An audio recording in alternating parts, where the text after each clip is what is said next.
I really believe this. He was lured to the dark side. It's a load of crap. I think Roger was born on the dark side. He was the darkness. He was the darkness. Yeah, he truly was. It's a homicide on CCTV. 3 men were seen entering a storage facility. Only 2 came out alive. 2 ex-cops with murder on their minds. It takes your breath away. And the wannabe gangster. Jamie Gow told his friends he was going to make a lot of money. Investigative crime reporter Adam Shand follows the damning trail of evidence. What was the message to you, do you think? That he would like to see me dead. And uncovers the secrets of storage unit 803. You got 2 people, a dead body, and each is saying the other did it.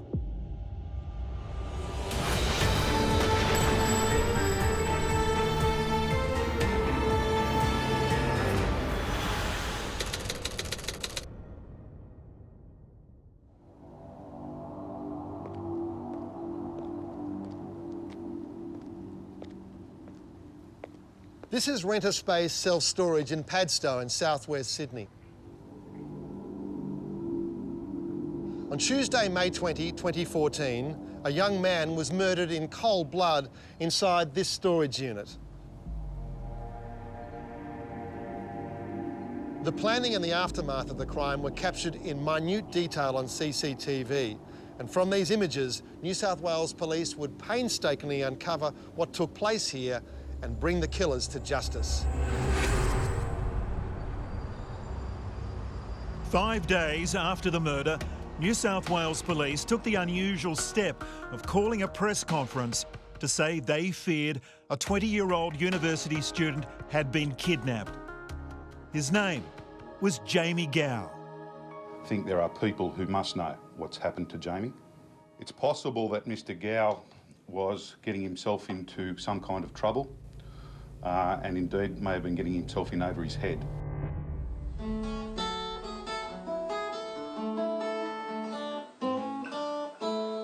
Jamie Gow seemed like an average Australian. He was studying for a business degree. He lived with his family in a comfortable suburban home and enjoyed an active social life. But beneath the surface, he harboured dreams of being a gangster. I actually was working that Sunday when he went missing. And it was strange. They had this big press conference saying a young guy had disappeared and had been kidnapped, and they were looking for information. Mark Morrie had been a crime reporter in Sydney for more than 30 years, long enough to know when the cops are holding something back. And he was right. In the days before the press conference, police had been gathering evidence that Gow had in fact been murdered. Jamie Gow was last seen on Tuesday, May 20. The next day, Gow's lawyer reported him missing, and Gow's friends told police Jamie had been bragging about a new connection. Former New South Wales detective Glen McNamara. Police swung into action and collected CCTV footage that showed Gow meeting McNamara numerous times. More footage showed Gow getting into McNamara's car on the day of his disappearance. Then, early on Saturday the 24th, police secretly seized McNamara's car. Inside, 2.8 kilos of ice with a street value of $700,000. That night, police arrested Glen McNamara. Glen McNamara portrayed himself as a crusader against drugs and police corruption in 2 modest-selling books. In 2014, McNamara was going through a messy divorce and was working as a private investigator. That's how he met Jamie Gow. Both were working for a solicitor, acting for one of Gow's mates who was facing a drugs charge. McNamara was the PI and Gow was the Cantonese interpreter for his friend. By the time police arrested McNamara, they had CCTV footage showing what happened after he picked up Gow in his car. They drove to a nearby storage facility and McNamara and Gow entered Unit 8:03. Moments later, police were intrigued to see another man making his way towards the storage unit. A man with a very distinctive walk. Sunday night, I get a phone call. Miranda Devine had heard a colleague a wild rumour that Roger Rogerson was wanted for murder.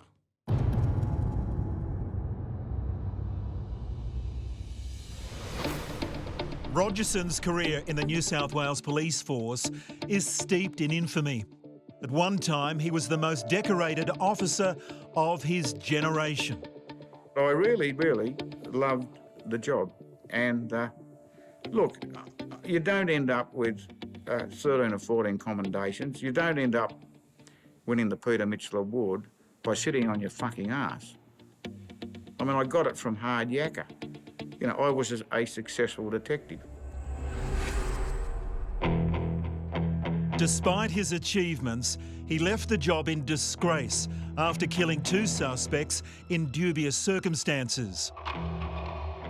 He has since done time for dishonesty and perverting the course of justice, as well as an alleged involvement in bribery,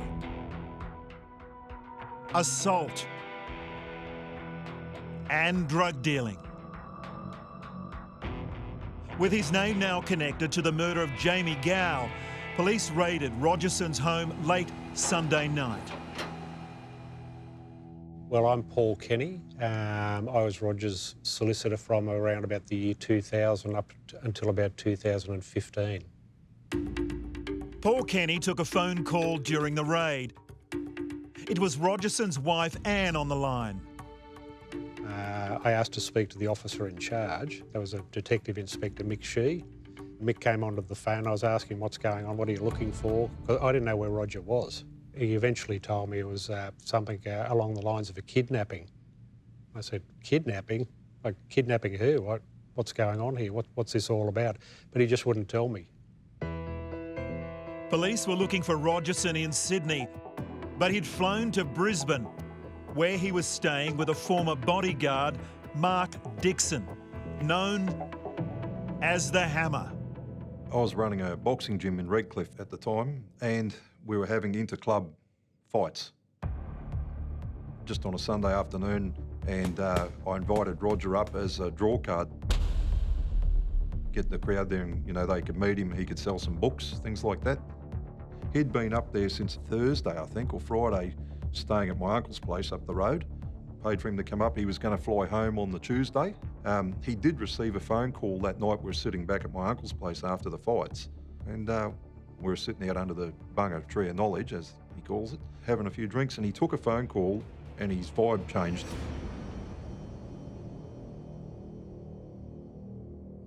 He said, I'm going to bed. I said, see you in the morning. He went to sleep. He wasn't there at 6 o'clock in the morning. He was gone. We're going to take your live shots now. Coming up, We believe this is his lawyer. Roger Rogerson, arrested live on TV. Mr. Rogerson, do you maintain your innocence, sir? We're back to the Gestapo days now. I've got a very bad hip and I've got a knee. Did you know Jamie Gow?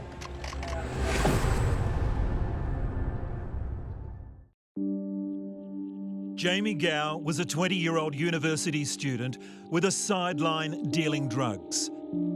It was a short career that ended badly. 6 days after he disappeared, Gow's family awoke to breaking news.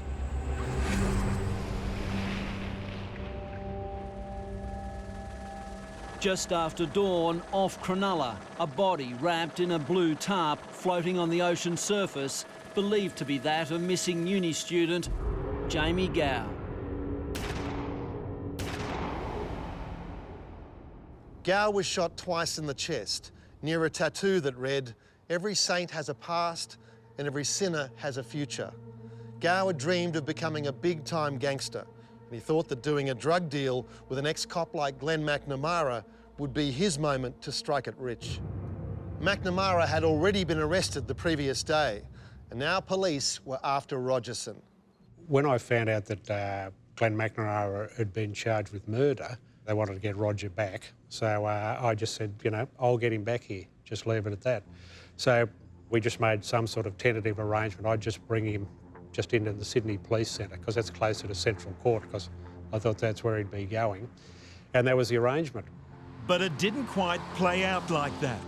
At the request of his lawyer, Rogerson had driven down from Brisbane on Monday and headed straight home, where he was greeted by news crews who'd camped out in anticipation. As dawn broke the next day, it became a nationwide media event. We're going to take your live shots now. We believe this is his lawyer. I've never seen anything like it.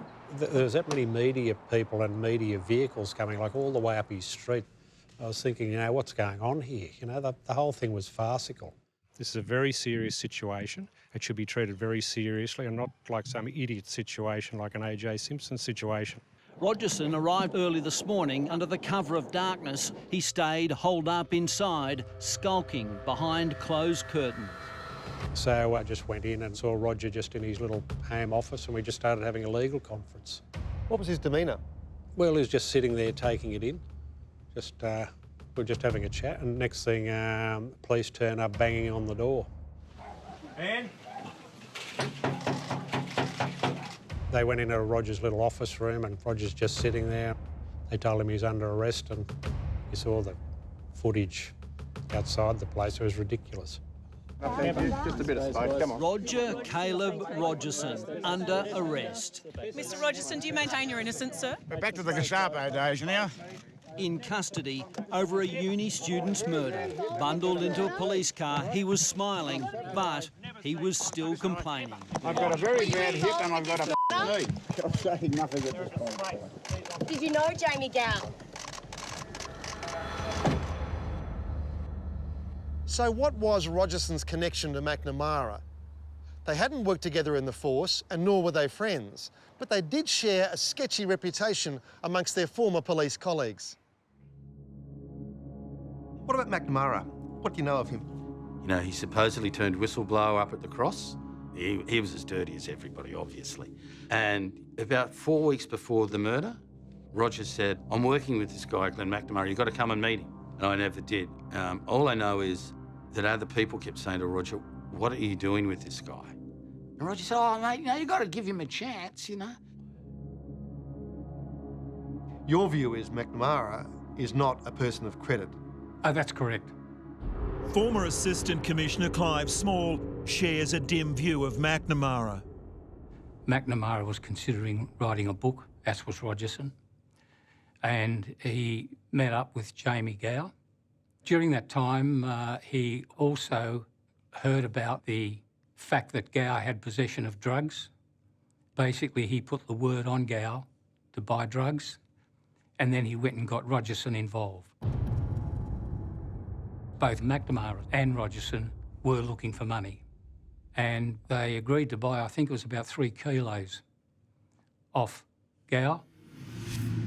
Gow was studying business at university, but it seems his real ambition was to be a gangster.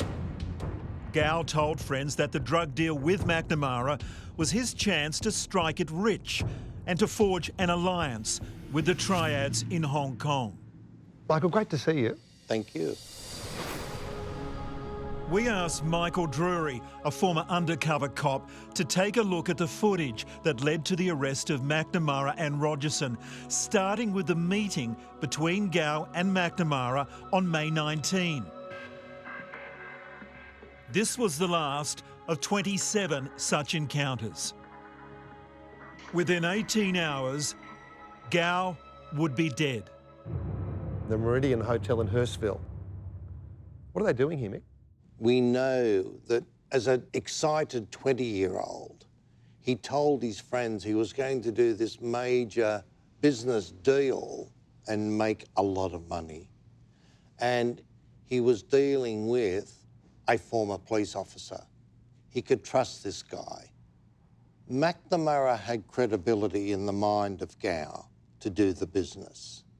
But Gow needed to have credibility with the Chinese triads to give him so much of the drug.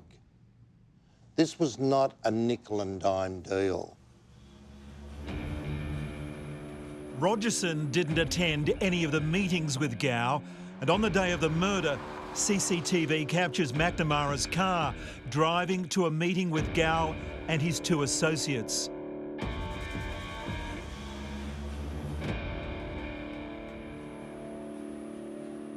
But someone else is watching as McNamara and Gow drive off to do the deal. Moments after the pair leave, a silver station wagon pulls out of a nearby car park. The driver is Roger Rogerson. So now we have two cars coming towards the storage facility here in Padstow, a few minutes away from the collection point. There are CCTV cameras that cover all the alleyways between the storage units. And there's another camera that captures vehicles on arrival, where they have to punch in their access code to enter the facility.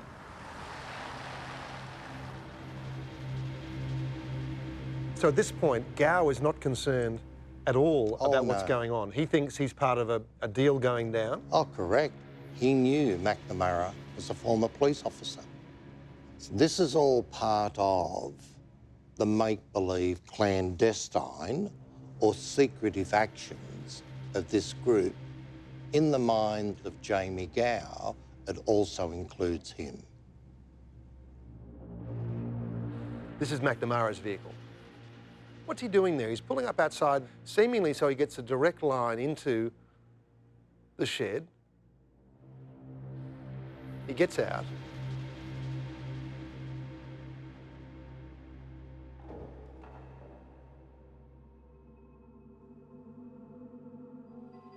Just see Gow slip in from the back seat into the storage shed. Yes, done very quickly for privacy, to give it that air of clandestine behaviour.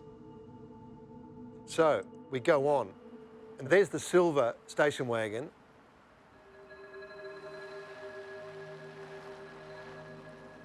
And who gets out of it? A man with a very distinctive gait, Michael, someone you know. Yes, an associate from many years ago. Not a friendly associate, Mr. Roger Rogerson. So he waddles over like the penguin. Can you see the casual way that he comes up to the crime scene?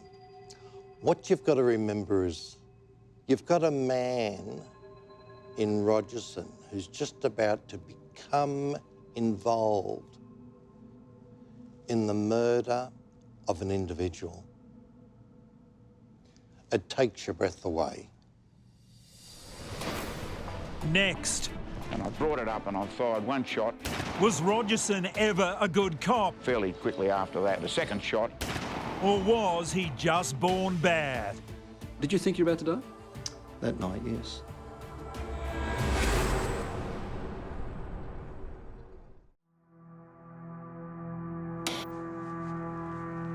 I suppose if Roger had his time again, I'd probably do exactly the same thing. I'd probably do exactly the same thing again, but maybe I'd be a little bit more careful. When I met Rogerson, he seemed to prefer the company of villains to police. Where once he'd epitomised the idea of rough justice on the streets, in later years he seemed more interested in money than anything else. He was so hungry for cash, I heard he once offered his services as a hitman during Melbourne's gangland wars. At the same time, he was telling stories on the comedy circuit about how he cleaned up the mean streets of Sydney. In fact, I had 28 years in the cops before they caught up with me. I was having a good time. So, who was the real Roger? Initially, I thought that Rogerson was a dirty Harry that had gone too far. You know, he shot bad guys, might have even set them up, but that was the way he was trained. And then after the Jamie Gow murder, I was then given a bit of time to really dig around Roger. And I really believe he was lured to the dark side. It's a load of crap. I think Roger was born on the dark side, and he saw the police force as the way that he could use that for what he wanted to do. He was the darkness. He was the darkness. Yeah, he truly was.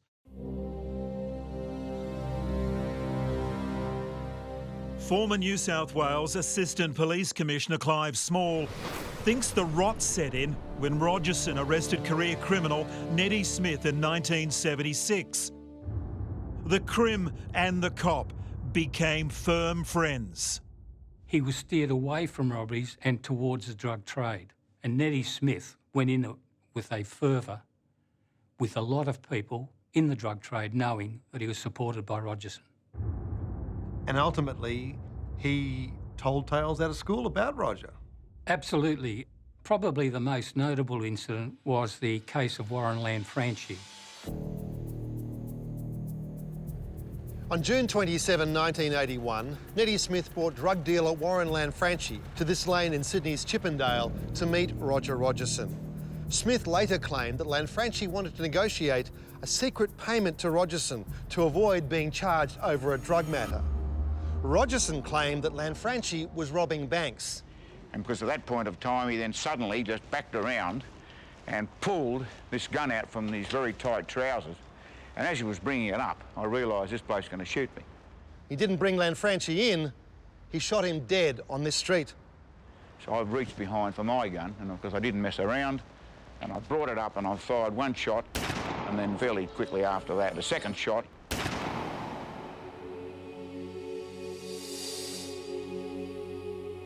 Two shots in quick succession, the classic double tap that police recruits learn in firearms training. No action was brought against Rogerson, and he was commended for bravery, despite claims by Lanfranchi's girlfriend, Sally Ann Huckstep, that Lanfranchi had $10,000 down his pants and not a gun. How do you know, Sally, that he didn't have a gun in the car, that he didn't pick it up on the path as he walked out, that he didn't have it planted somewhere? Because he left the gun at home and I had the gun. Rogerson has never wavered from his claim that he acted in self-defence. In 1986, the body of Sally Ann Huckstep was found in a shallow pond in Sydney's Centennial Park. Rogerson's partner in crime, Nettie Smith, was recorded confessing to her murder on the orders of Rogerson. Although Smith was acquitted and Rogerson was never charged, he found himself tainted from that time on. The highest profile detective in New South Wales was now damaged goods. Of course, back in 1984, you were the target of another murder conspiracy in which Rogerson was involved. Yes, I remember that night.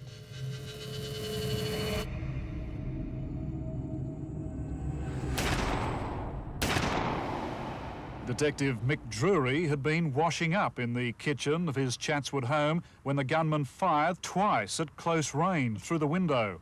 He was rushed to hospital in a critical condition. Clive, you also investigated the shooting of police officer Michael Drury. Well, again, Rogerson played a significant role in that. Alan Williams, a Melbourne criminal, had been buying drugs off Nettie Smith. He'd also been selling some of those drugs in Melbourne and also some back into Sydney. Williams was approached by Michael Drury, who was an undercover officer, and when he sold the drugs to Drury, he was arrested and charged. At that time, Williams was one of the biggest heroin dealers in Melbourne, and he didn't want to go to jail, so he attempted to buy his way out. The decision was made to approach Rogerson to see if he could bribe Drury. Alan Williams put up about $100,000. Drury knocked the offer back. Rogerson came back and told them that he couldn't be bribed. They'd have to look for another alternative. The alternative, they thought, was to kill him. You know, it's very vivid. I remember it very vivid, but... Two shots? Yes. Did you know you'd been shot, or did you just... Well, at first I think I went into a state of semi-shock, and I'd been thrown about 10 feet plus across the room up against the wall. And I remember crawling up from the floor and I could see the blood on the wall behind me. Did you think you were about to die? That night, yes. Even though the drug dealer Williams confessed to the attempted bribe and claimed Rogerson was involved, Rogerson was acquitted of conspiring to kill Drury. Well, at one stage that things were going the other way, but fortunately, as I said, justice prevailed and I've been acquitted. Drury has always publicly maintained that hired hitman Chris Rent-A-Kill Flannery pulled the trigger. But now he's not so sure. Was it? Well, was it? Because the suggestion by some is that the grouping of the shots suggested a policeman. Double tap? Yes. Yes. I used to see Roger quite a lot. And I remember bringing up Drury, on a drinking session. And that was the time he just looked at me. It was like, I just froze. I was like, don't bring it up. The look he gave me then just sent chills down me.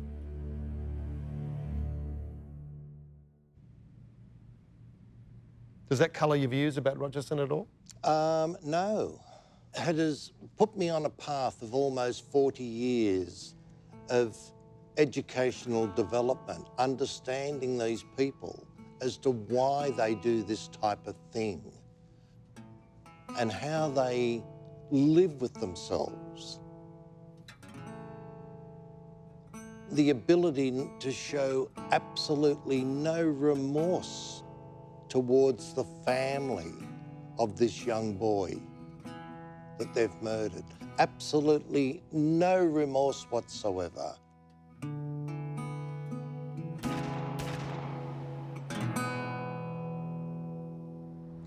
It's that characteristic double tap of the police marksman that points to Rogerson as Mick Drury's would-be assassin. It was the same style that was apparent in the shooting of Jamie Gow. 2 rounds fired in quick succession. There were 2 ex-policemen in that storage shed when Jamie Gow was shot. Which one pulled the trigger? Was it Rogerson or was it McNamara?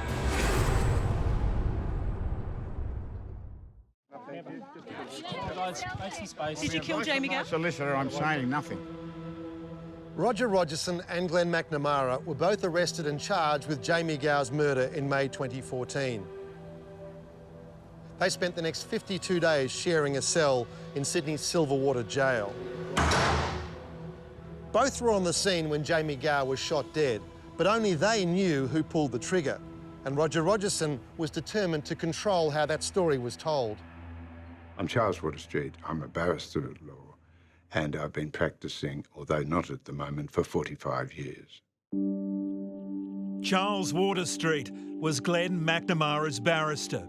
I asked the warden to separate them because I thought that Mr. Rogerson may have been influencing Mr. McNamara unduly, and so Mr. Rogerson was so arrogant about his control over Mr. McNamara that he hand-wrote my opening to the jury, that what I should say on behalf of Mr. McNamara, and it was in handwriting and about 20 pages long.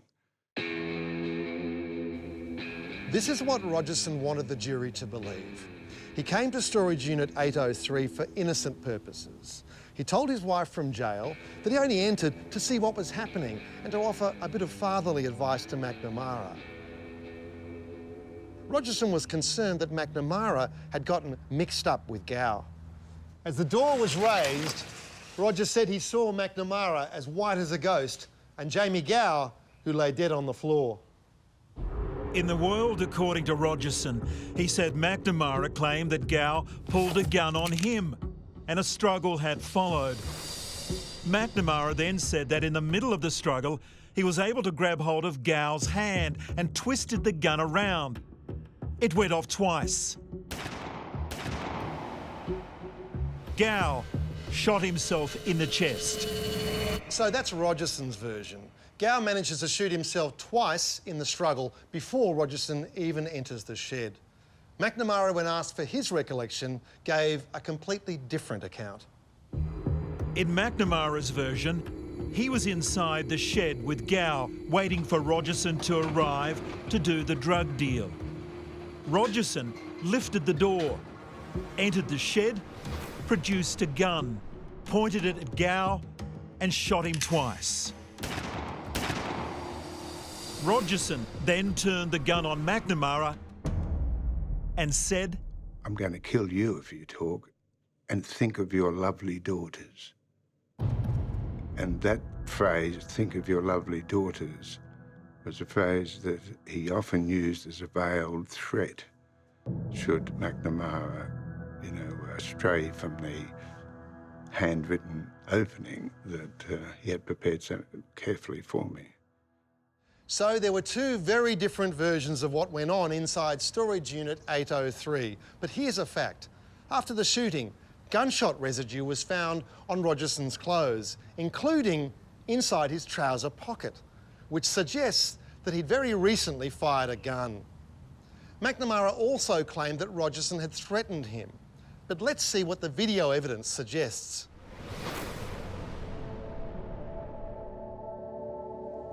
On a number of occasions, the video clearly shows leading up to the murder and post the murder, Mr. McNamara is totally involved and extremely relaxed.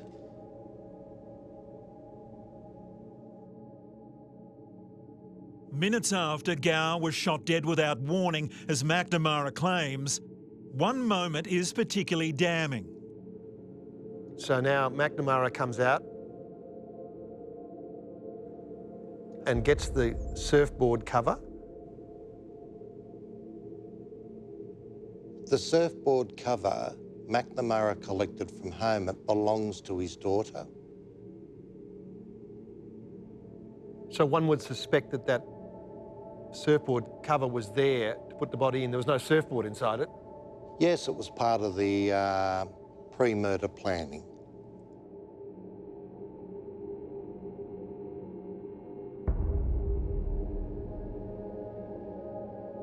After the murder, Rogerson and McNamara went back to McNamara's apartment. Here, we see them getting into the lift together with some beer.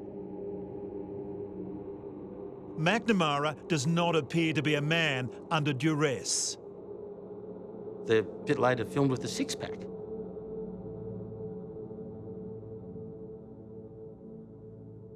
It's pretty cold how we would have done it. Next, two killers, one dead body, and the cutthroat defence. They're pointing at each other in the box, saying, "You did it, no, I did it, you did it, you did it."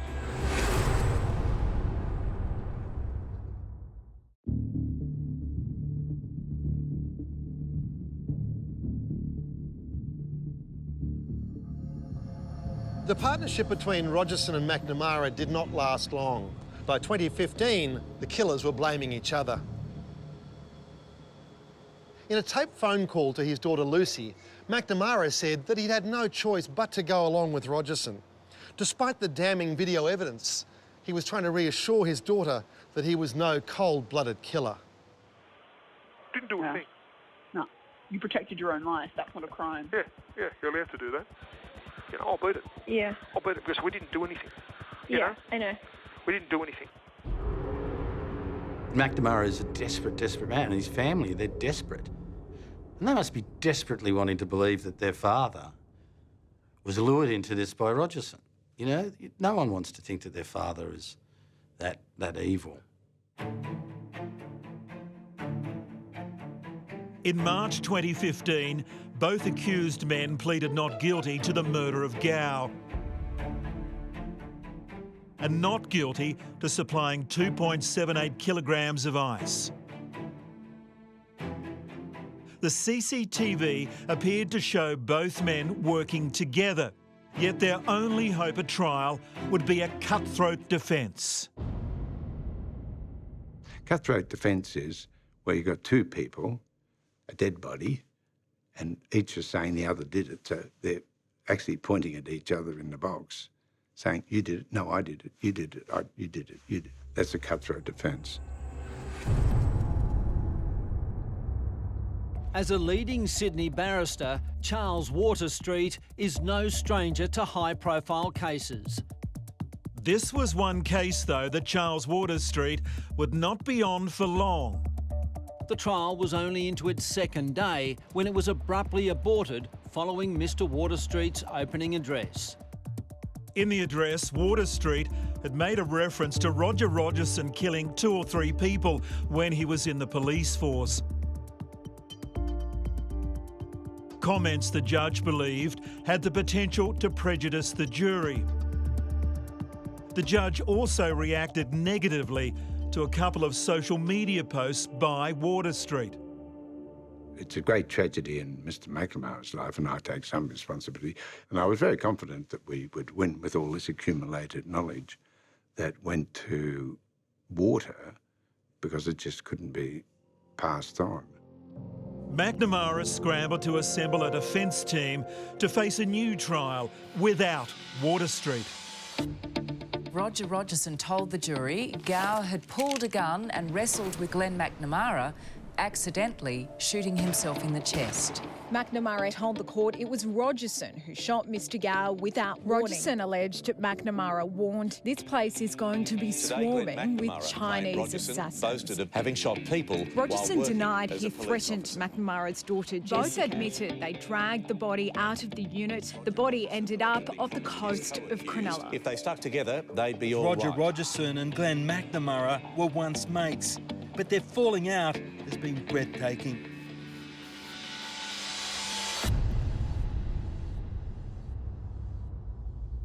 After 6.5 days of deliberation, a jury today found Roger Rogerson and Glen McNamara guilty of murdering student Jamie Gow 2 years ago. Roger Rogerson was silent as a life sentence washed over the court. But his partner in crime, Glen McNamara, tapped his chest and yelled, "Stay strong," as he was led away. His daughters Jessica and Lucy left without a word. In the end, the cutthroat defence failed. The jury members did not need to determine who pulled the trigger, as they concluded the killers were part of a joint criminal enterprise, which the CCTV evidence proved in spades. But what of the victim in this story? I feel for the family of Jamie Gow's family. Regardless of what was said about young Jamie, he's still a human being. He could have been any one of our sons or daughters. In a statement, Gow's family said, "No 20-year-old deserves to lose their life over a stupid mistake. No matter what today's findings are, or the sentence that's given, it won't change the fact that Jamie remains absent from the lives of our family."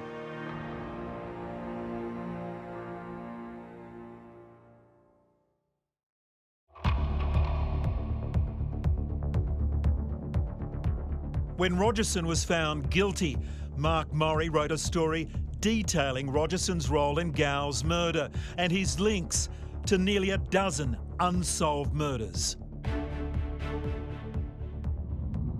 I felt pretty sick when I had done it all. It was probably some of the best journalism I've ever done.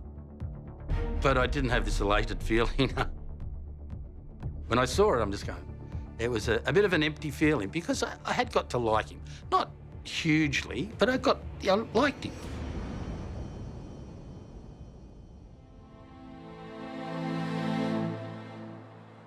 Murray saw Rogerson again at his sentencing, where it was clear that Rogerson had read Murray's article. He's seen me and he's just gone red and stood up and he literally went and started mouthing obscenity. And if you've seen a Roger look, it's not a pretty look, you know. And I've got to admit, I was a bit shaken. What was the message to you, do you think? It was that he would like to see me dead. Next, gone fishing. This is all part of the facade. How the two killers tried to dispose of the body and failed.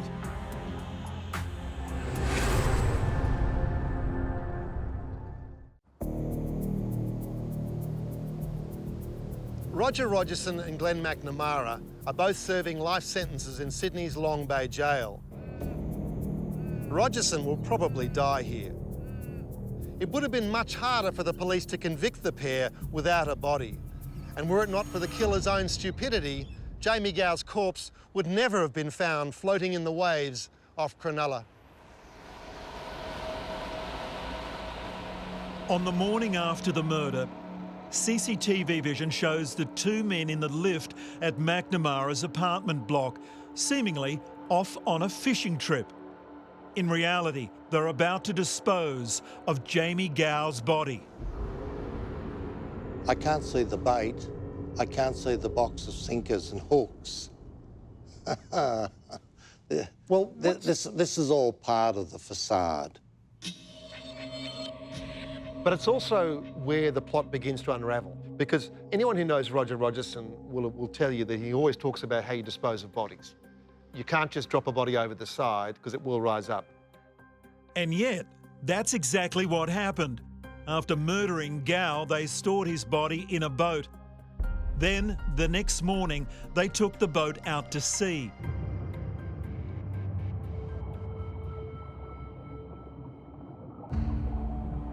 McNamara said Rogerson was with him the whole time, threatening him with a gun. However, Rogerson maintained he stayed on dry land. If Rogerson had been on the boat when the body was thrown overboard, he would have known that they had to put either a very heavy weight to the body so that when it was thrown overboard it would sink immediately, or that he had to cut the body open so there was no oxygen in there, causing the body to float. It leads me to believe that for whatever reason, McNamara might have taken out the body by himself. So the next question that needs answering is, why did Rogerson and McNamara execute Jamie Gow? Intriguingly, Gow was known to have visited the Australian Crime Commission in the lead-up to his murder. I have a theory, and I put it to a couple of the detectives. I said, so Roger's not an idiot. You don't just shoot a guy and steal, I think, $700,000 worth of drugs from the Chinese triads. And so I said, is it possible that that was sanctioned, that after Jamie Gow had been seen at the Crime Commission to get him killed, and the contract payment was you keep the drugs? And I've been told it's not a crazy theory. If Maury is right, then Gow was not just a drug dealer, but a snitch for the Australian Crime Commission. And Roger had a green light from the triads to kill him. Let's go back to the moment that Gow arrived on the street to meet McNamara. There were two other people in the car with him. Could they be triad gang members? These two men leave and return 5 hours later to pick up his car, by which time Gow is dead.